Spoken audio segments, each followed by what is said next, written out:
Most people think failure happens because they're not good enough.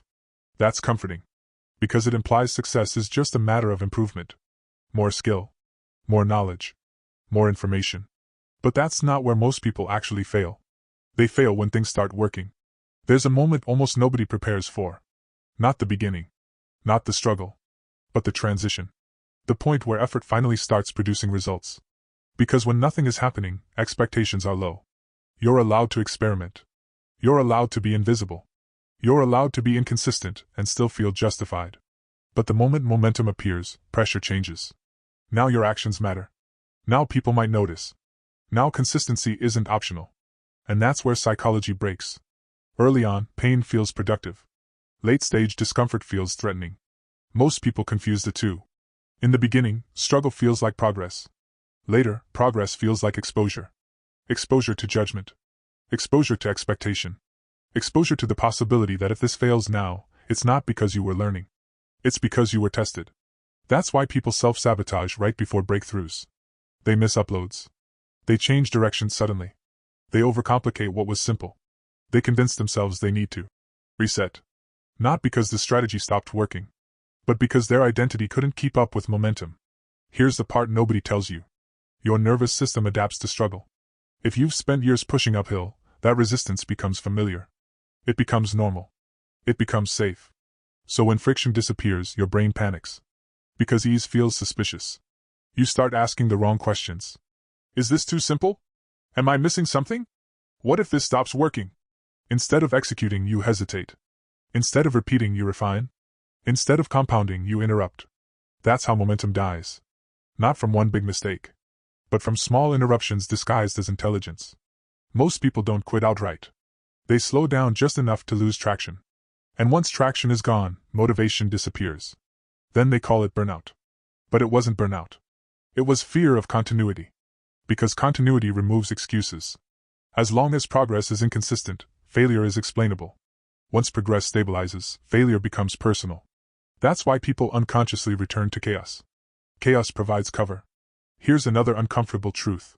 Most people say they want freedom. What they actually want is relief. Relief from uncertainty.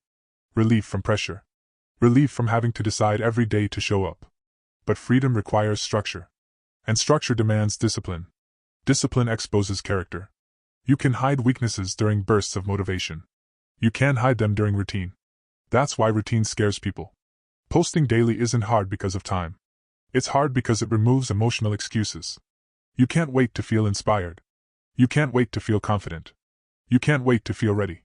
You either show up or you don't. And showing up repeatedly forces self-confrontation. Every upload asks a silent question. Are you who you said you were? That question wears people down. So they distract themselves. They chase new tactics. They study instead of executing. They plan instead of producing. Learning becomes procrastination once you know enough to act. And most people already know enough. The real bottleneck isn't information. It's tolerance for discomfort. Specifically, the discomfort of being seen consistently. Invisibility feels safe. Visibility creates accountability. Once people start watching, you feel watched. Once numbers move, you feel measured. Once expectations rise, pressure follows. That pressure doesn't come from the audience. It comes from you. From the silent belief that now you have something to lose. So you hesitate. And hesitation is expensive. Momentum decays faster than it builds. That's why professionals move even when unsure. They understand something amateurs don't. Confidence is not a prerequisite. It's a byproduct. Waiting for certainty is how progress stalls. Execution creates clarity. Clarity creates confidence. Confidence creates consistency. Reverse the order and nothing moves. Most people never make it past this phase. Not because they lack talent, but because they can't tolerate the psychological shift from striving to sustaining. And this is only the first layer. Because once you survive this phase, another challenge appears. One that has nothing to do with fear of failure, and everything to do with fear of permanence. Once momentum stabilizes, a new fear replaces the old one. It's no longer, what if this doesn't work? It becomes, what if this never stops? That sounds ridiculous until you experience it. Because permanence is heavier than possibility. Possibility feels exciting. Permanence feels binding. When something finally works, it asks for repetition. Repetition asks for commitment. Commitment asks for identity. And identity change is expensive. Most people don't consciously resist success. They resist the version of themselves success requires. At the beginning, you're experimenting. You're allowed to pivot. You're allowed to be undefined. But once results repeat, you are no longer experimenting. You are declaring. You're saying, "This is who I am now." And that statement carries weight. Because if this is who you are, then you must protect it. Maintain it. Live up to it. That responsibility creates pressure most people never trained for. So they unconsciously sabotage stability. They add complexity where simplicity worked. They expand scope instead of depth. They chase novelty instead of mastery. Why? Because novelty resets expectations. Mastery locks them in. This is why so many people abandon systems that were working. They tell themselves they're evolving. In reality, they're escaping repetition. Repetition exposes boredom. Boredom exposes whether you're disciplined or dopamine-driven. The market doesn't reward excitement. It rewards consistency. Content doesn't scale through bursts. It scales through volume. Skill doesn't compound through inspiration. It compounds through repetition. But repetition doesn't feel heroic. It feels mundane. And mundanity terrifies people who built their identity around intensity. Here's something most people don't realize. You don't rise to the level of your goals. You fall to the level of your systems. Goals excite. Systems sustain. Once momentum appears, your system is exposed. If it's weak, friction increases. If it's fragile, cracks appear. If it relies on mood, it collapses. That's why people say success burned them out. Success didn't burn them out. Lack of structure did. They built something that required constant emotional energy. And emotional energy is finite. Professionals don't rely on motivation. They rely on protocol. When to start. When to stop. What qualifies as done. No negotiation. That's how output becomes predictable. And predictability is power. Predictability allows you to scale without stress. Without emotional spikes. Without internal chaos. But predictability requires sacrifice. You sacrifice excitement. You sacrifice novelty. You sacrifice the rush of uncertainty. Most people aren't willing to trade stimulation for stability. So they oscillate. High effort. Then collapse. Then guilt. Then restart. They mistake cycles for progress. Progress is linear. Emotion is cyclical. Confusing the two keeps people stuck. Once Marcus understood this, everything shifted. He stopped asking how to feel better while trading. He started asking how to feel neutral. Neutrality is underrated. Neutrality removes urgency. Urgency distorts decision-making. When urgency disappears, patience becomes possible. And patience is leverage. Because patience allows you to wait without tension. To execute without rush. To walk away without regret. Most people think patience is passive. It isn't. It's an active suppression of impulse. Impulse is expensive. Impulse trades feel small in the moment. Over time, they destroy edge. Impulse content feels harmless. Over time, it erodes trust. Impulse decisions compound quietly. Until results become inconsistent. Professionals don't avoid impulse by being stronger. They avoid it by removing choice. They design environments where the wrong action is inconvenient. Schedules replace emotion. Rules replace debate. Checklists replace instinct. That's not restrictive. That's freeing. Freedom isn't doing whatever you want. Freedom is not being controlled by how you feel. This is the part most people misunderstand. Discipline doesn't limit creativity. It protects it. When structure handles the basics, your mind is free to focus. But if structure is missing, your mind is busy negotiating. Negotiate long enough, and fatigue sets in. Fatigue lowers standards. Lower standards destroy consistency. This is where many people lose everything they built. Not suddenly. Gradually. They miss once. Then twice. Then it becomes normal. Momentum fades. Then confidence fades. Then identity collapses. And when identity collapses, effort feels pointless. That's why protecting consistency matters more than chasing growth. Growth follows consistency automatically. Once Marcus internalized this, he stopped asking whether he was motivated. He asked whether it was scheduled. If it was scheduled, it happened. No drama. No debate. That's when output increased without stress. That's when quality improved without force. That's when results became predictable. But even this isn't the final layer. Because once consistency becomes normal, a deeper question emerges. A question that doesn't threaten progress. It threatens meaning.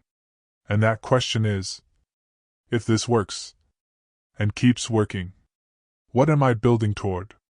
That question is heavier than failure. And answering it incorrectly is how people build something they secretly resent. Once consistency becomes normal, the danger is no longer failure. It's drift. Drift happens when progress continues, but purpose fades. On the outside, things look fine. Output is steady. Results are acceptable. Momentum exists. But internally, something feels off. Not pain. Not stress. Distance. This is the phase almost no one warns you about. Because struggle gets attention. Breakthrough gets applause. Stability gets ignored. And stability without meaning quietly hollows people out. Marcus didn't notice it at first. He was doing everything right. Showing up. Executing. Avoiding mistakes. Protecting capital. But the emotional payoff was gone. Not because he was unhappy. Because he was disengaged. The work no longer asked anything new of him. That's when a subtle resentment can form. Not toward the work. Toward the self. Because when something keeps working, it locks you into a path. And paths remove optionality. Optionality feels like freedom. Even when it produces nothing. Commitment feels like confinement. Even when it produces results. That's the paradox. Marcus realized something uncomfortable. He had built discipline to escape chaos. But now discipline itself felt constraining. That tension is where many people self-destruct. They don't blow things up intentionally. They start bending standards.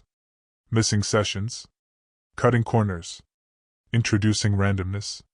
They tell themselves they're rediscovering balance. What they're actually doing is reclaiming uncertainty. Because uncertainty feels alive. Predictability feels dull to people who confuse intensity with meaning. So Marcus paused again. Not from exhaustion. From honesty. He asked a question most people avoid.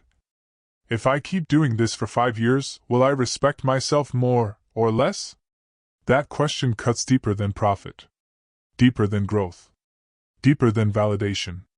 Because success without self-respect is a slow failure. He realized something important. The problem wasn't the system. It wasn't the market. It wasn't the process. It was that his definition of success was incomplete. He had optimized for control. But not for contribution. Control stabilizes life. Contribution gives it weight. Without contribution, success feels empty. Without control, contribution burns you out. Both are required. That's when Marcus reframed his role. He stopped seeing himself as someone extracting from the market. He started seeing himself as someone stewarding behavior. Risk management wasn't about money. It was about integrity. Execution wasn't about profit.